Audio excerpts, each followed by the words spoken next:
요한이 전한 거룩한 복음입니다.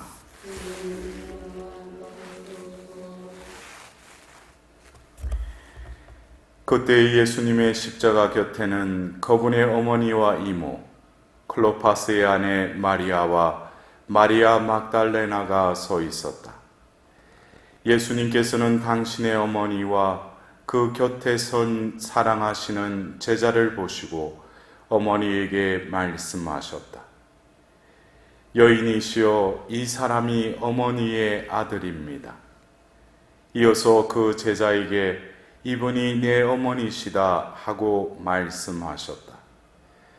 그때부터 그 제자가 그분을 자기 집에 모셨다. 그 뒤에 이미 모든 일이 다 이루어졌음을 아신 예수님께서는 성경 말씀이 이루어지게 하시려고 목마르다 하고 말씀하셨다. 거기에는 신포도주가 가득 담긴 그릇이 놓여 있었다. 그래서 사람들이 신포도주를 듬뿍 적신 해면을 우슬초 가지에 꽂아 예수님의 입에 갖다 대었다. 예수님께서는 신포도주를 드신 다음에 말씀하셨다. 다 이루어졌다. 이어서 고개를 숙이시며 숨을 거두셨다.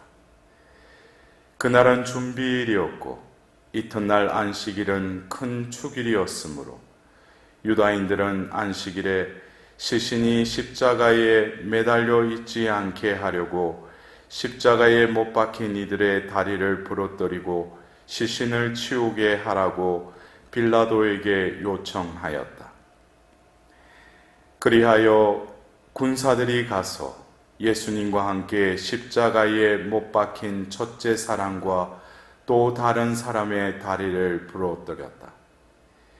예수님께 가서는 이미 숨지신 것을 보고 다리를 부러뜨리는 대신에 군사 하나가 창으로 그분의 옆구리를 찔렀다. 그러자 곧 피와 물이 흘러나왔다. 주님의 말씀입니다.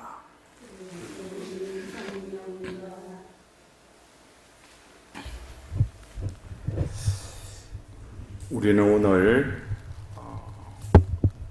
이 성령 강림 대축일 그 다음날 2018년 프란체스코 교황님이 성령 강림 대축일 그 다음날을 교회의 어머니 복되신 동정 마리아 기념일로 제정하셨습니다. 이것은 어떤 그 역사적인 사건이나 어떤 의미가 있어서 그 날에 이렇게 우리가 보통 전례력의 기념일이나 축일이나 대축일을 이렇게 지내지 않습니다. 그죠? 근데 오늘 우리는 바로 어제가 성령 강림 대축일이었죠. 근데 우리가 성령 강림 대축일이 성령이 임하신 날이기도 하지만 어떻게 보면 지상에서 교회가 시작된 날이기도 하죠. 정식으로. 그래서 우리는 바로 성령 하느님께서 예수님께서 약속하신 그 교회를 이제 예수님의 그 구원 사업에 이어서 이 땅 끝까지 또 아버지의 때가 오기까지 이 구원의 성사로서 이 땅에서 그 예수님의 구원 사업을 다시금 재현하는 그 공동체를 세우신 것이죠. 그래서 우리가 볼 때는 이 교회 공동체가 어떤 눈에 보이는 어떤 건물과 또 어떤 교계 제도에 의해서 뭐 교황님, 주교님, 사제, 뭐 부제 이런 어떤 제도도 있지만 이 모든 것을 관할하시고 이끌어 가신 분 누구라는 거예요? 바로 성령 하나님이시라는 것이죠.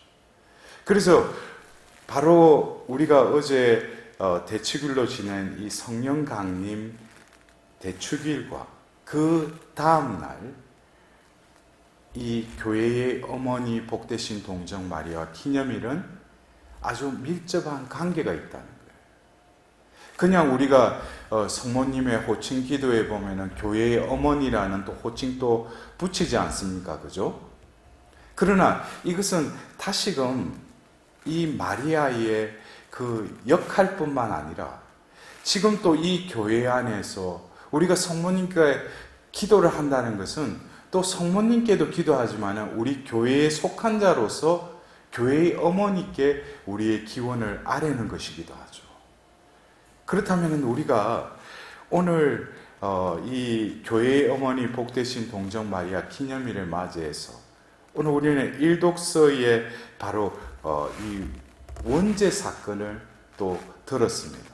바로 그 선악과 나무를 따먹고 나서 이제 그 하나님께서 이제 아담을 부르시면서 결국 그 창세기 3장 14절부터 해서 뱀에게 그 저주를 베푸는 그 이야기가 또 이어집니다. 그래서 주 하나님께서 뱀에게 말씀하셨다 하면서 너는 모든 직짐승과 덜짐승 가운데에서 저주를 받아 네가 사는 동안에 줄곧 배로 기어다니며 먼지를 먹으리라. 이건 저주를 베푼 거죠, 그죠? 근데 이어서 3장 15절에 나는 너라는 건 뭐예요? 바로 그 뱀의 형상으로 나타난 그 사탄의 세력을 말하는 것이죠. 너와 그 여자 사이에 라고 바로 그 선악과 나무를 따먹었던 그 여자, 그 하와가 아닌 이 3장 15절에서는 또 다른 그 여자라고 이렇게 지칭을 하고 있어요. 그래서 내 후손과 그 여자의 후손 사이에 적개심을 일으키니 여자의 후손은 너의 머리에 상처를 입히고 너는 그의 발꿈치에 상처를 입히리라 라고 이렇게 이어서 말씀하셔요. 여기서 보면은 3장 14절은 바로 그 사탄의 세력을 하나님께서 바로 저주를 내리시는 말씀을 하시고 나서 3장 15절에 이어서 네 후손, 이 사탄의 후손과 더불어서 그 여자의 후손을 말하고 있어요. 근데 이 말씀은 성립이 되지 않는 게 하나님께서 바로 그 이 천지를 창조하시고 나서 창세기 2장을 보면은 17절에 바로 선악과 나무의 열매, 그러니까 이 동산 한가운데에 있는 선과 악을 알게 되는 나무 열매는 따먹지 마라. 그것을 따먹는 날은 반드시 죽을 것이다 그랬어요. 그럼 그들이 창세기 3장에 바로 선악과 나무를 따먹었죠. 따먹었으면 그들은 어떻게 돼요? 죽어야죠. 죽어야 되는데 바로 이 3장 15절에 후손에 대해서 또 말씀하신다는 거예요. 이것을 우리는 조금 전에 3장 14절에 저주의 말씀하셨다면 3장 15절의 이 말씀은 하나님께서 다시금 당신이 이 후손을 낳게 하겠다는 것은 구속사를 펼쳐나가겠다는 또 다른 복음의 말씀이기도 하다는 거예요. 근데 여기서 말하는 이 여자는 제가 조금 전에 말씀드렸듯이 선악과 나무를 따먹은 그 여자 하와가 아니라 우리가 초대교회의 그 교부들이 이 3장 15절의 그 여자를 바로 새 하와, 영어로 하면 뉴 이브라고 이렇게 말을 하고 있어요. 이 창세기 3장 15절에 하나님께서 지칭하는 그 여자, 이것은 누구예요? 바로 때가 되어서 후손을 놓는데 이 사탄의 그 계열의 후손들이 나올 거고 또 더불어서 그 여자의 후손들이 또 이어질 것이라는 거예요. 근데 이 후손 중에 바로 뭡니까? 너의 머리에 상처를 입히고 그의 발꿈치에 상처를 입히리라. 이것은 사탄을 뭐예요? 쳐 부수겠다는 것이죠. 그렇다면 결국 사탄을 쳐 이긴 장본인이 누구셔요? 바로 예수 그리스도이시죠. 그래서 바로 이 그 여자의 후손이라는 것은 바로 예수님을 낳은 누구를 지칭하는 거예요? 나자렛의 한 처녀의 그 마리아를 지칭하는 것이에요. 그래서 우리가 이 창세기 3장에 이미 뭡니까? 우리가 공경하는 성모 마리아의 존재를 이미 성경에는 지칭하고 있는 거예요. 우리가 오늘 교회의 어머니 복되신 동정 마리아 기념일을 지내면서 여러분들 중에도 그런 말을 들으신 분들이 계실 거예요. 이렇게 성당에 다니면은 다른 종파, 우리 이 가톨릭 교회에서 갈라져 나간 그 교파에 있는 사람들이, 야, 너희들은 성당에 다니는 사람들 마리아교 아니냐? 너희들은 매일 성모님께 성모님이 신도 아닌데 왜 그 사람한테 계속 묵주기도 바치고 너희들 보면은 마리아교 아니냐? 근데 우리 천주교 신자들이 참 너무 점잖해가지고 그런 말을 듣더라도 반박도 못하고, 우리는 예수님을 주님을. 그러나 우리가 성모님께 기도하는 것은 차원이 틀리죠. 우리가 하나님은 흠숭을 드려야 될 뿐이고 성모님은 뭐예요? 우리가 공경하는 분이시죠. 근데 왜 우리가 성모님께 기도해요? 바로 성모님께서 예수님을 낳으셨을 뿐만 아니라 오늘 우리가 기리고 있는 교회의 어머니이시기 때문에. 그렇다면 제가 서두에 말씀드렸듯이 왜 지금 형 교황님께서 왜 성령 강림 대축일 그 다음 날을 왜 성모님의 여러 호칭의 성모님의 이름이 있는데 왜 교회의 어머니라고 이렇게 호칭을 붙이셨을까? 이것은 분명히 어떤 신학적인 의미가 있기 때문에. 그런데 우리 신자들이 다시금 오늘 우리가 들었던 이 복음의 말씀, 이 요한복음 19장의 이 말씀은 바로 예수님의 그 순환, 십자가에서의 죽음을 다루고 있지 않습니까? 그 말씀을 들었어요. 제가 이 성령 강림 사건은 바로 교회가 이제 정식으로 출범한 때라고도 했지만 바로 교회가 탄생한 자리가 있어요. 그것이 어디입니까? 바로 예수님의 그 늑방에서 그 창에 찔린 그 상처에 피와 물이 흘러나왔다고. 오늘 복음의 마지막 그 기절이 바로 요한복음 19장 34절에 그러자 곧 어디서 예수님의 그 옆구리 늑방에서 피와 물이 흘러나왔다 그랬어요. 그래서 이 바로 예수님의 그 늑방에서 피와 물이 흘러나온 이 자리가 바로 교회의 탄생지라는 거예요. 거기서 모든 뭡니까? 우리 교회의 은총의 통로인 칠성사도 그 곳에서 나온 것이죠. 그래서 이 예수님의 그 옆구리에서 흘러나온 그 피와 물이 흘러나오는 그 자리, 그것이 바로 교회의 바로 탄생의 자리이기도 하다는 거예요. 근데 우리는 바로 지금 뒤에 그려져 있는 예수님께서 발현하신 저 성화의 그 모습을 보면은 바로 예수님께서 당신의 성심에서 그 빛이 나가는데 그것은 결국 예수님의 어디로부터 나오는 거예요? 바로 그 창에 찔리신 그 성심에서 나오는 피와 물이시죠.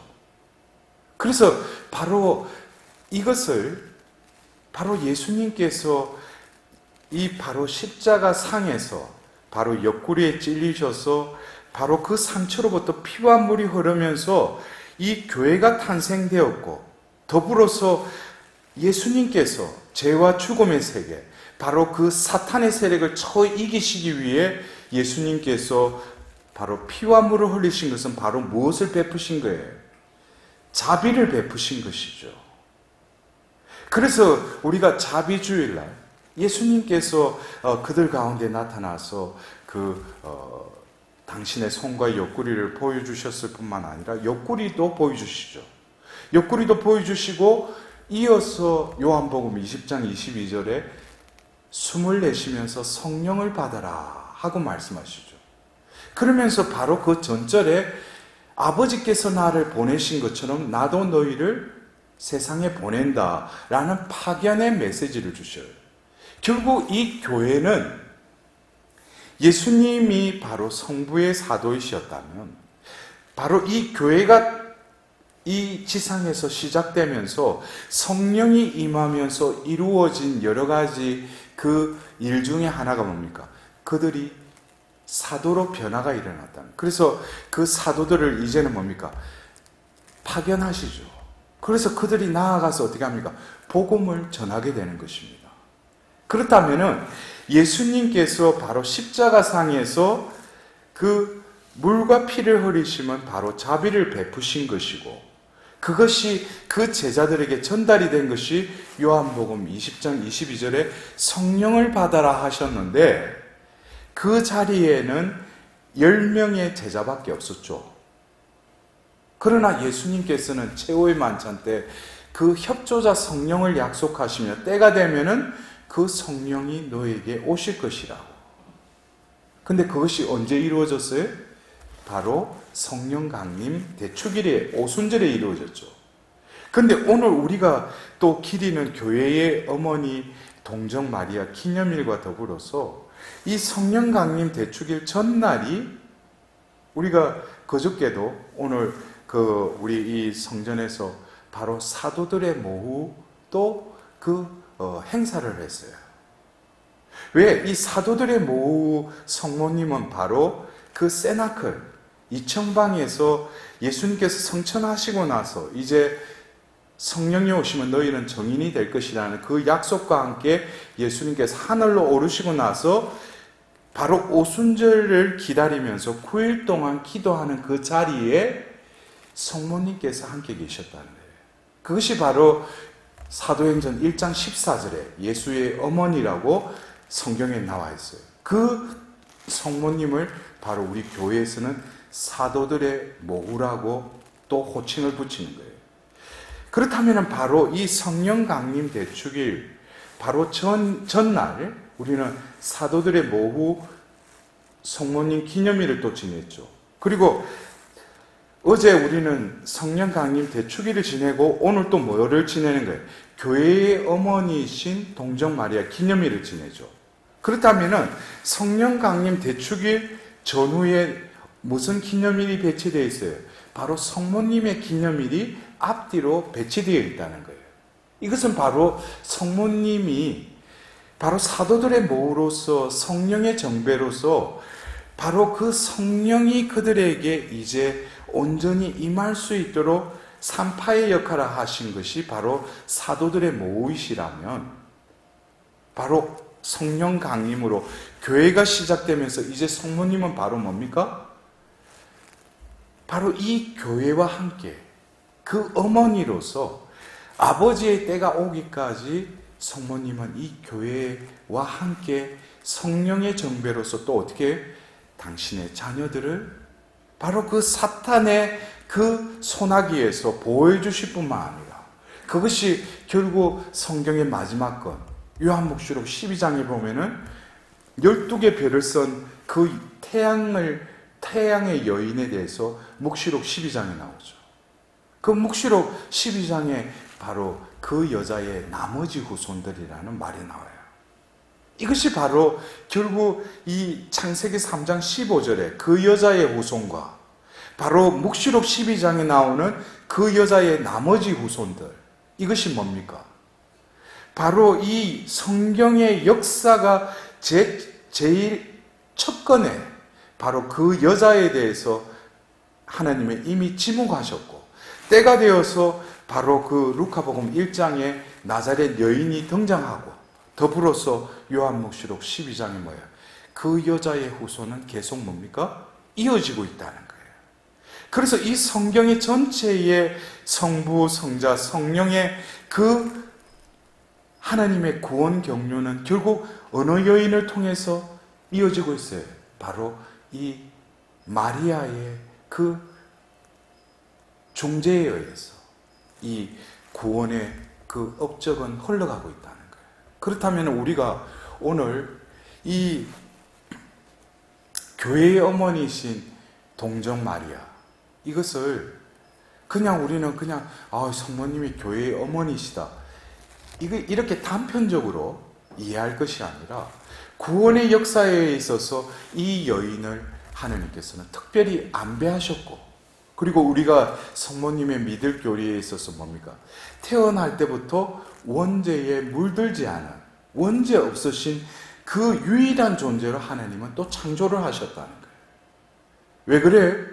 바로 하와로 인해서, 아담이 바로 죄로 인해서 인간이 죄로 타락하였다면은 바로 그 여인을 통해서 이제는 뭡니까? 새 하와의 후손들을 하나님께서는 이어가시겠다는 거예요. 우리도 비록 죄의 물등, 죄의 타락 속에 우리가 허우적거리고 있지만, 오늘 우리가 기리고 있는 이 교회의 어머니 복되신 동정 마리아로 인해서 우리는 다시금 뭡니까? 요한복수록 12장에 나오는 그 여자의 나머지 후손에 우리도 속해 있음을 우리는 깨달아야 할 것입니다. 그렇다면 우리가 그 후손으로서 성모님께 묵주기도를 더 열심히 바쳐야 되겠죠. 그리고 늘 우리가 그 성모님과 함께 성모님 망토 아래 우리가 성모님의 티없는 성신께 온전히 우리를 어떻게 해야 돼요? 봉헌드려야 되겠죠. 그럴 때 성모님께서는 바로 교회의 어머니시며 또 구원자의 어머니로서 우리를 어디로 이끌어 가시는 거예요? 바로 하나님의 그 영원한 품이신 하나님 나라로 어머니께서 이 교회와 함께 우리를 이끌어 가신다는 거예요.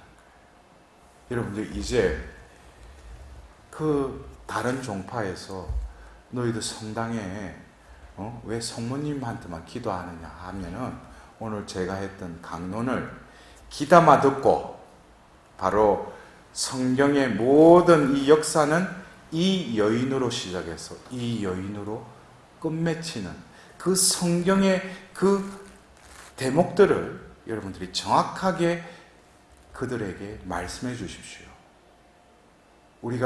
오늘 우리가 기리는 이 교회의 어머니 복되신 동정 마리아는, 어제 우리가 성령을 받고 이제 우리가 두 번째 연중 시기를 시작하는 데 있어서 성모님은 바로 성령 강림 그 전날에 사도들의 모로서 또 사도가 된 그들을 위해서 기도하시고, 그들이 또 복음을 전하는데, 또 여러분들이 삶의 자리에서 복음의 증거자로 살아가는데 성모님은 늘 여러분들을 위하여 기도하고 계심을 늘 명심하도록 하십시오.